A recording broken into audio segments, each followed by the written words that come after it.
How to hide your birthday on Snapchat. Hey everyone, welcome back to the channel.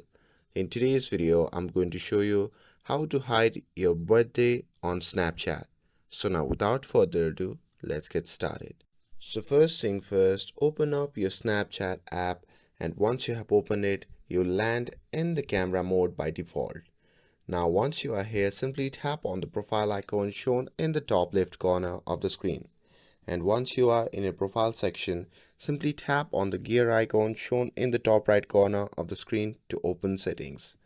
Now once you are in your settings section, under the My Account section, you should simply tap on the birthday. Now here is the important part. You will see an option that says birthday party. So when this is turned on, Snapchat shows a birthday cake emoji next to your name on your birthday, and your friends can send you birthday snaps and see charms. But if you want to hide your birthday, just untick or toggle off the birthday party option, and that's it. Now your birthday will no longer be displayed to others on Snapchat.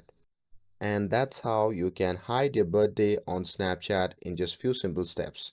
With this, if you found this video helpful, then don't forget to like, share and subscribe to get updated for more videos. Thanks for watching, and I'll see you in the next video.